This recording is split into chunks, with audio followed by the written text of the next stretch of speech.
So today I wanted to talk about some surprising lessons that I learned over the weekend celebrating my daughter's sixth birthday.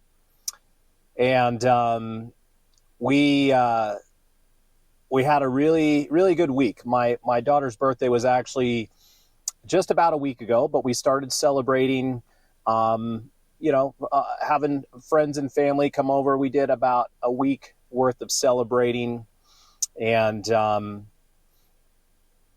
we had a good time. I think she loved it. I think there was so many celebrations that we got to go through. We're super grateful for all the friends and family who joined us, and we're just showed their love for her, and it was a great experience.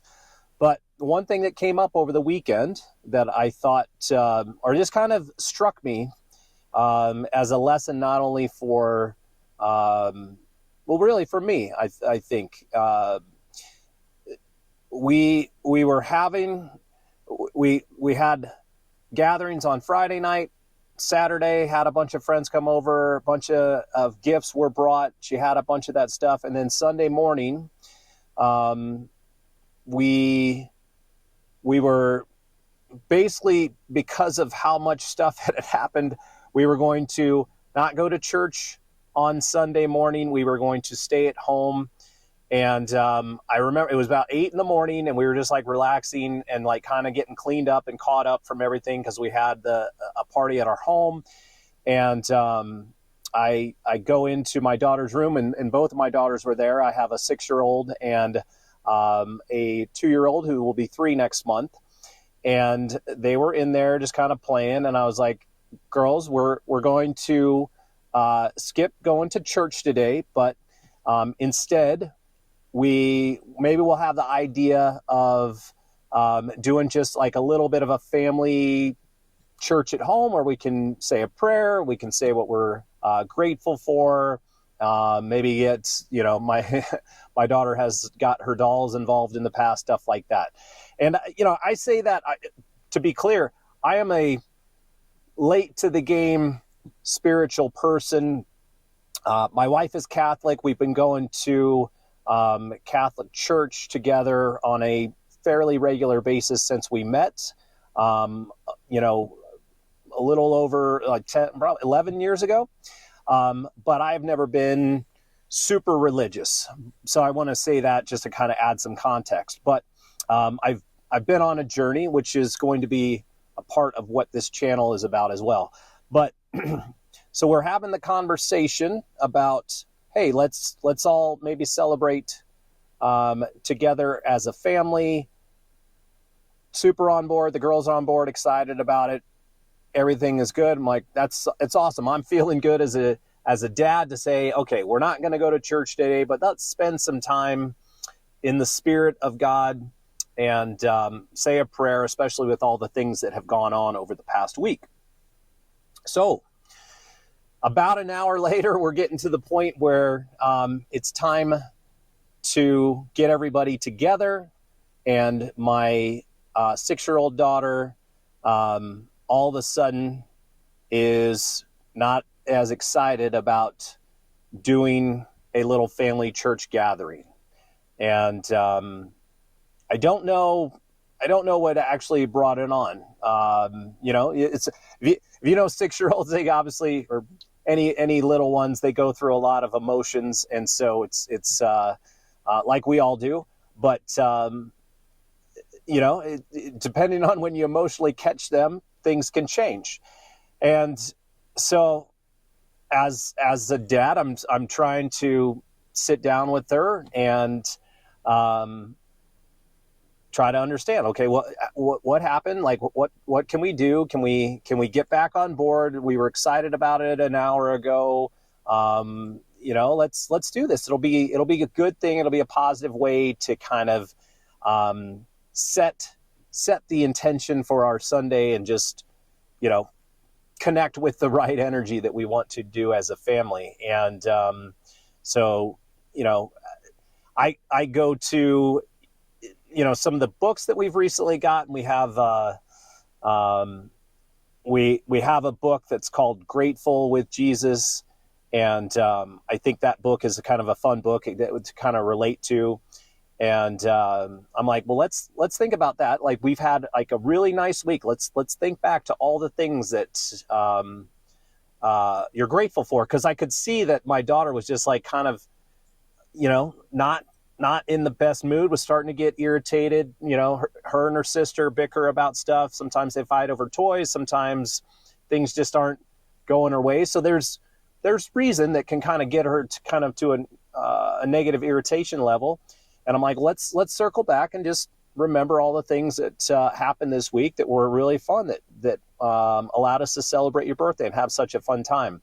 And and that even me kind of getting to the point where I can kind of try to settle my own emotions, and I've done I think a great job over the past year or two, but it hasn't always been easy for me. But kind of taking the time to really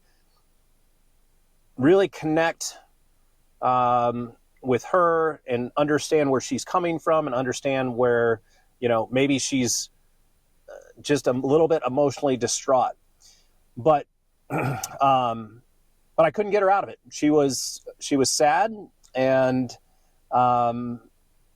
just didn't want to be grateful at the time, and I don't know why. And so after working on it a little bit, I finally was like, okay, well, you know what? If you're not wanting to do that, and you don't want to have this time together as a family to be grateful, then it's probably time for me to start working on cleaning some stuff up. And we had some tables and chairs to return, and some other things to clean up around the house. And so I wasn't doing it out of anger or spite or anything. I just said, hey, Dad's probably got to start working on some stuff if you don't want to get together and do this. And then that just kind of spiraled into more sadness. And so a lot of build up to it, but like my wheels started churning, and it made me think about, a lot of the challenges that we all go through when it comes to, we have these like things that we want on a regular basis. And it's like thinking about it from my daughter's point of view. It's like, hey, my birthday's coming up, and I've got so many people, and we're going to celebrate, and I've got people coming, and I'm getting these gifts, and I continue getting these gifts. And then it's like, you get them and you have them, and then you want them the next day, and then you don't have them. And then you're like, you feel empty. And it's like, great, you got it. It was exciting for that moment. And then all of a sudden you're left with this emptiness. And I also was like, all she wanted, like, she didn't want me to leave. She didn't want me to go anywhere. She's just like, I just want to, like, I don't, like, she just wanted to spend time with me. And it made me think about the relationship that we have with God, where it's like, we just feel like we want all this stuff, this material stuff, a lot of it. When it comes to financial wealth, and this is one of the big things that I've been trying to work through in my mind. And we have so many blessings that are constantly being given to us, and it's like we receive them, and then we just move on to the next thing. But all we really want to fulfill us at the time is this relationship, this connection with our Father, and you could say mother as well. But for my situation, for me and my daughter to connect, and then having the analogy that kind of played into my mind as far as like, you're constantly in search of all these continued blessings to bring you happiness and joy, and then you get them, and then you feel a little empty, and all you want is that relationship bond, that love and care and emotional support.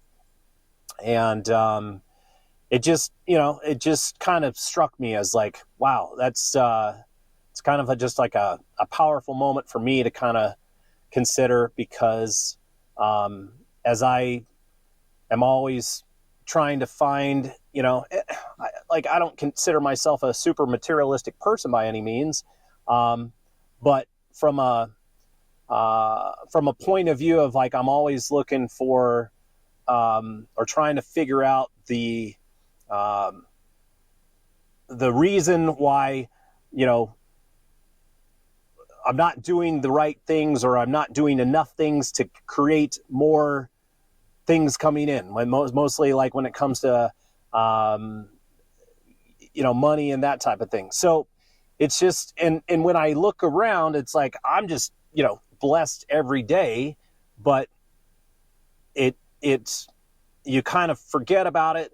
And then you're just, you feel, you don't feel whole. And then you're feeling like you need some sort of emotional connection, to bring you to that. And as I talk about it, sometimes talking about it, like you say it out loud, and sometimes you're like, am I even making any sense? But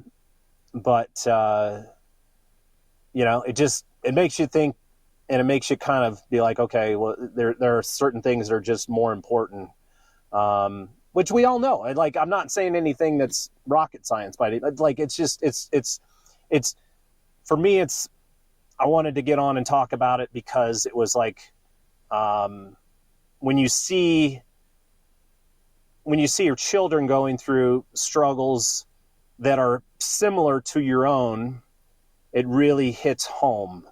And in that moment yesterday, it hit home with me. And then it really turned into something for me too, because it's like, she was so sad about me trying to just leave for like a half hour to go drop off our rental tables and chairs.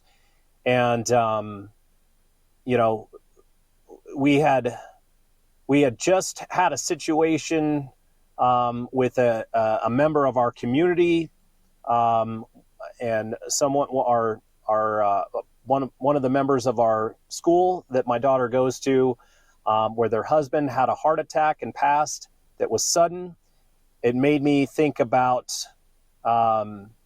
me losing my mother when I was 6 years old, my adoptive mother, but and that's another story for another video. But my mom, who had adopted me as a baby, who had diabetes and passed away when I was 6 years old. And I started to like, and I feel like I'm a healthy person, so I don't feel like I'm in danger of that. But when your daughter is like struggling so much, it doesn't want you to leave, and something like that had just happened, and then you're like putting things together, you're like, man, I don't want to be in a situation where I go to leave and some strange thing happens, and I'm not coming back for whatever reason. And we all, that can happen to anybody at any time. So it really struck me to be mindful of that, which really wants to make me more present with her in the moment, more present with my other daughter, more present with my wife, and really just be like, just take the true initiative to be grateful in the moment as much as you can. It's easier said than done. We all get distracted by so many things. But I want to be mindful of it. And it gave me a reason to get these videos going. This is another thing for me. Like, this is the start of what I have wanted to create when it comes to like a channel to be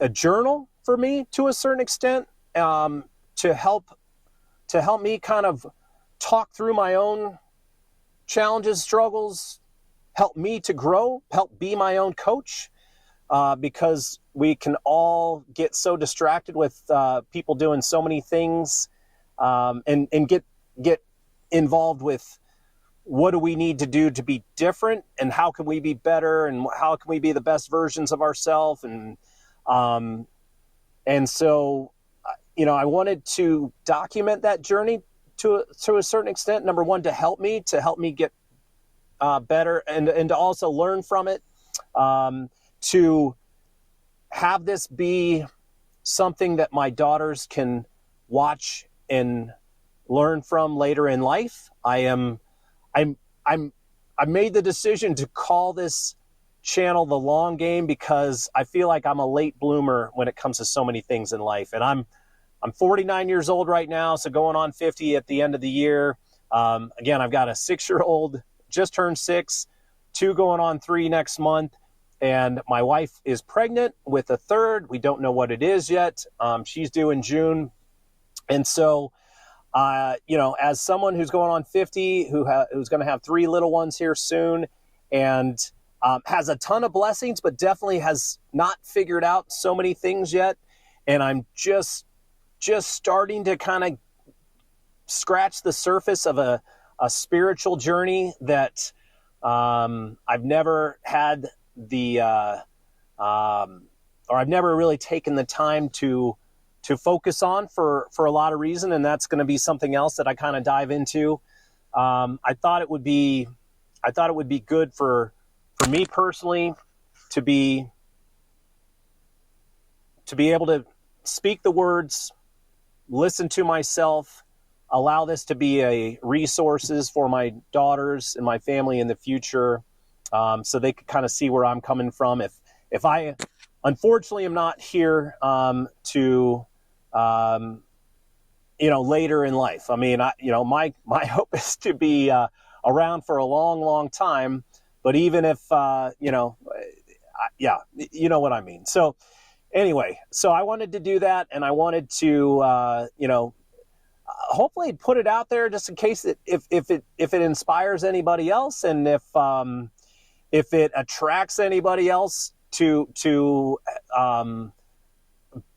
be a part of my journey too, where somebody's like, hey, Greg, like I watched your video, and here's I understand where you're coming from. Here's something to help me.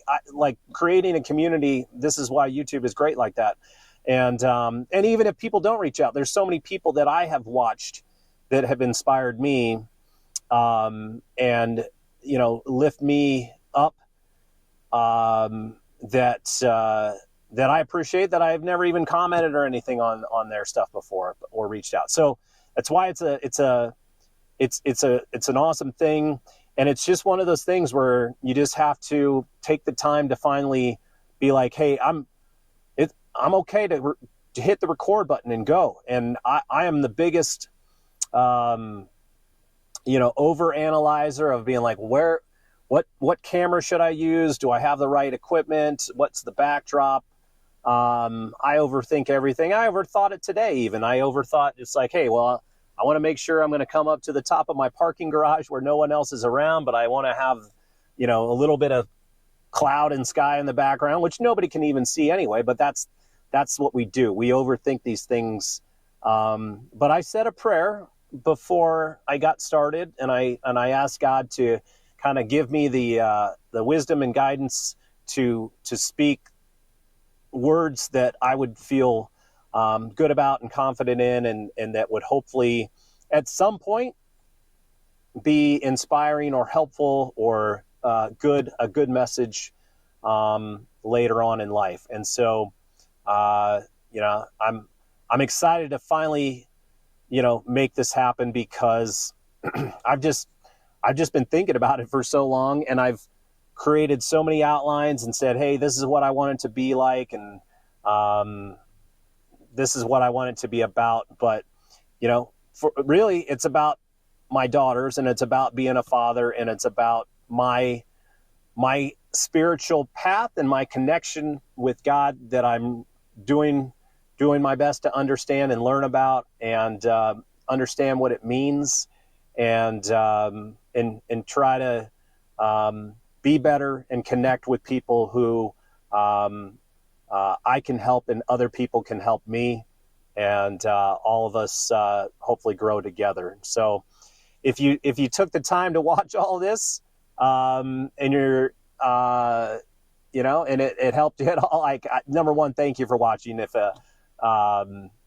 So I look forward to doing more of these, hopefully, and getting better and just, again, like finding the inspiration, growth to just make some amazing positive changes. So, and thank you to my daughter, Quinn, who turned 6, and her lessons and her love, which is the best gift I've ever received. So thank you, Quinny. So thank you guys. Have a great day.